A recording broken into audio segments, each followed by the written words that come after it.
सोची कि वो ब्रह्म हमें पुत्र के रूप में मिल जाए। गुरु के रूप में डिमांड करते, स्वामी के रूप में डिमांड करते, लेकिन पुत्र के रूप में। भगवान शंकर ने कहा कि दशरथ ने पुत्र के रूप में नहीं मांगा। फिर महाराज मनु दशरथ बने बाद में, मनु ने, तो मनु के पुत्र नहीं था क्या? कहे मनु के पुत्र तो था। तो पुत्र के अभाव में पुत्र भगवान से मांगा जाता है, चाहे भगवान को पुत्र बना लो या भगवान से पुत्र मांग लो या भगवान ही पुत्र बन जाए, लेकिन पुत्र जब है तो पुत्र के रूप में क्यों मांगा मनु ने? क्या मनु जी का पुत्र संस्कारी नहीं है? कहा नहीं, मनु जी का पुत्र तो संस्कारी है। तो फिर संस्कारी पुत्र को प्राप्त करने के बाद पुत्र मांगने की क्या जरूरत थी? भगवान शंकर ने कहा एक ऐसी कंडीशन है कि महाराज मनु तपस्या जब कर रहे थे तो तपस्या करते करते करते करते अस्थि मात्र हो गए उस शरीर, बिल्कुल अस्थि पंजर रह गया, हड्डी हड्डी दिखाई देने लगी। तो हुआ क्या आगे बोले, जब अस्थि पंजर शरीर हो गया तो ब्रह्म वाणी सुनाई दी, और ब्रह्म वाणी में शब्द क्या थे? मांग मांग बर भई नव वाणी, मांगो मांगो मांगो। तो मनु जी ने कहा कि वाणी सुनाई दे रही है, देने वाला सामने आ नहीं रहा है। लेकिन पार्वती उस वाणी का चमत्कार ये था कि वाणी जैसे ही मनु जी ने सुनी तो मृतक जियावन गिरा सुहाई, श्रवण रंध्र होए उर जब आई, तो हिष्ट पुष्ट तन भय सुहाई। वाणी से ही शरीर में परिवर्तन आया, हिष्ट पुष्ट हो गया केवल वाणी। अभी देने वाला सामने नहीं आया, केवल वाणी से शरीर तंदुरुस्त हो गया। अच्छा एक बात बताओ, माता पिता पुत्र से संपत्ति चाहते हैं क्या? नहीं। माता पिता तो संपत्ति देते हैं, बोलो देते हैं कि नहीं देते हैं? लेकिन चाहते क्या है? बुढ़ापे में 56 प्रकार के व्यंजन पचा नहीं पाएंगे वो।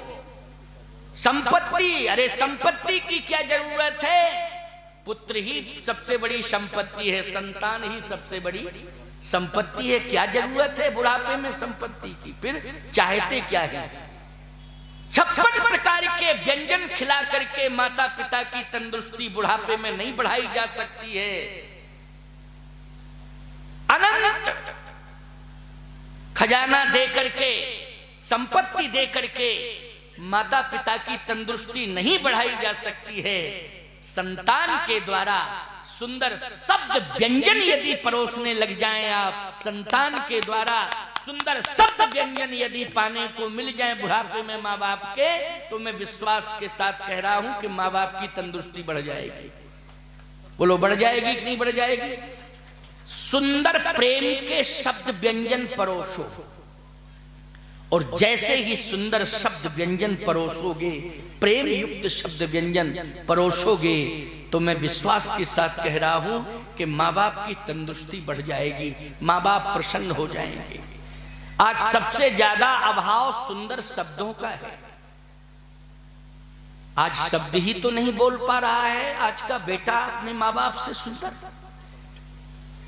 ऐसा शब्द संतान के द्वारा सुनाई देना चाहिए कि आपकी 8 घंटे की थकान, जो आपने परिश्रम किया है 8 घंटे की थकान 8 मिनट में दूर हो जाए। वो 8 मिनट में दूर कब होगी? जब आपका बेटा सुंदर शब्द बोलेगा तब। बोलो, आपकी संतान सुंदर शब्द बोलेगी तभी आपकी थकान दूर होगी कि नहीं होगी? और यदि आपके बेटे ने ऐसे कड़वे शब्द परोस दिए, ऐसे कड़वे शब्द परोस दिए कि सुनते ही आपका हार्ट फेल हो जाए, तो फायदा क्या है? बोलो ऐसी संतान से। मैं कहता हूं ऐसी संतान से कोई फायदा नहीं है। फिर तो संतान की कामना मत करना, यज्ञ भगवान से केवल भगवान की कामना करना कि प्रभु आप मिल जाओ, हमें और कुछ नहीं चाहिए। महाराज मनु जब अस्थि पंजर शरीर हो गया तो ब्रह्मनाद हुआ। उस ब्रह्मनाद से हिष्ट पुष्ट तन भये सुहाए मानो अवै भवंते, आए जैसे अभी भवंते चले आ रहे हो। तो महाराज मनु कहते हैं कि ऐसा ही बेटा चाहिए, ऐसा ही बेटा चाहिए कि जिसका शब्द सुन करके संतुष्टि मिल जाए, शरीर को परपुष्टि मिल जाए, ऐसा ही बेटा चाहिए। ऐ ब्रह्मवाणी, केवल निर्गुण निराकार के रूप में शब्द सुनाना ये मेरे मन को संतुष्टि नहीं दे रहा है। अगर देना ही चाहते हो तो मेरे सामने प्रकट हो जाओ और प्रकट होकर के मुझे दो। वाणी ने कहा कि मैं दे सकता हूं लेकिन प्रकट नहीं हो सकता हूं। कहा क्यों? बोले इसलिए कि हमारा जो स्वरूप है वो निराकार है और प्रकट होंगे तो साकार बनना पड़ेगा, इसलिए जो मांगोगे सो मिलेगा, लेकिन प्रकट नहीं हो सकता हूं। मनु जी ने कहा तो हमें ऐसा वरदान भी नहीं चाहिए कि केवल वाणी से मिल जाए, देने वाला सामने ना आवे। जब तक मेरे सामने देने वाला मेरे समक्ष नहीं आ जाएगा तब तक हम कुछ भी मांगने वाले नहीं हैं। इसलिए देने वाला जब सामने आवे तो हम मांगने के लिए तैयार हैं। भगवान ने कहा कि ये बताओ कि रूप लेकर के आऊं, आकार लेके आऊं, लेकिन तुमने कह दिया कि हमें पसंद नहीं है, तो क्योंकि अपने अपनी पसंदी का आकार चाहिए। लोग कहते हैं कि ऐसा सुंदर स्वरूप इस तरह का हो, इस तरह का हो। अगर मैं अपने मन से रूप लेकर के आ जाऊं, रूप का आकार बना करके प्रकट कर दूं और तुमने पसंद नहीं किया तो?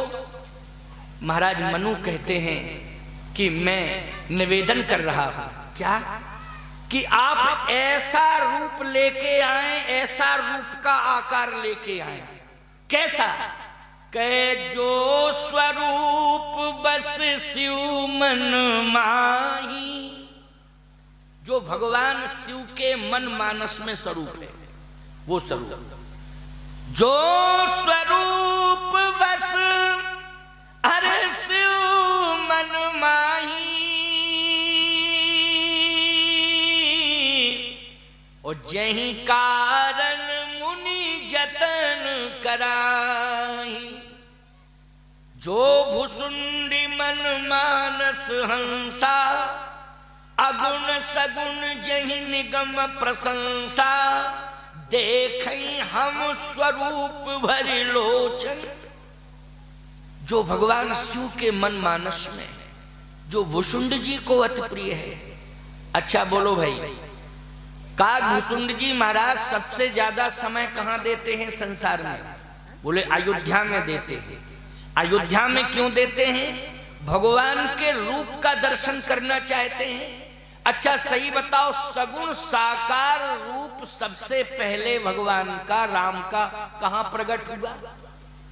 कहां प्रकट हुआ? अयोध्या में हुआ। हुआ कि नहीं हुआ? काग भुसुंड जी ज्यादा समय देते हैं अयोध्या में। अयोध्या में ही उनका जन्म हुआ, वहीं रहना चाहते हैं। क्यों रहना चाहते हैं? सगुण रूप का दर्शन करना चाहते हैं। और केवल दर्शन ही नहीं करना चाहते हैं, भगवान का उच्छिष्ट का एक कण भी अगर धरती पर गिर जाए तो उसे प्रसाद के रूप में ग्रहण करने का मौका मुझे मिल जाए, यही ताक में रहते हैं कागभूषुंड जी महाराज। अब बताइए, भगवान के उच्छिष्ट प्रसाद की कितनी लालसा है कागभूषुंड जी के जीवन में। हम महात्मा लोग भी, साधु संत, पहले भगवान को अर्पित करते हैं कोई भी वस्तु हो, तुलसी दल छोड़ के, फिर इसके बाद स्वीकार करते हैं। कामना यही रहती है ठाकुर जी का उच्छिष्ट मिल जाए। क्या मिल जाए? ठाकुर जी का उच्छिष्ट मिल जाए। आज संसार का उच्छिष्ट पाने के लिए लोग दौड़ में घूम रहे हैं। ये संसार का ये वासना क्या है? याद रखना, इससे सारा संसार प्रभावित हो रहा है। ये वासना को पाने के लिए, तमाम प्रकार की सुविधाओं को पाने के लिए, तमाम प्रकार का सम्मान पाने के लिए, संसार की तमाम प्रकार की संपत्ति पाने के लिए, उपलब्धियां पाने के लिए आप सब दौड़ लगा रहे हो। लेकिन मैं एक ही बात कहता हूं, ये संसार का उच्छिष्ट है जो संपत्ति है, ये संसार का उच्छिष्ट है जो संसाधन है संसार का। लेकिन यदि आपको अपना उद्धार करना है, कल्याण करना है, तो भगवान के मंदिर में जो भी भोग लग जाए, जिसमें तुलसी दल पड़ जाए, वो ठाकुर जी का उच्छिष्ट है और उसी को प्रसाद के रूप में ग्रहण करने की लालसा तुम्हारे जीवन में सदा बनी रहे और तुम आगे बढ़ते रहो भगवान का उच्छिष्ट लेने के लिए। इसी से तुम्हारा कल्याण होगा। आज मनु जी कहते हैं कि मेरे मन में एक इच्छा है कि आप प्रकट हो जाएं और भगवान शिव के मन में जो रूप विराजित है उस रूप को लेकर के आ जाएं। भुसुंड जी के मन मानस में जो रूप है वही रूप लेकर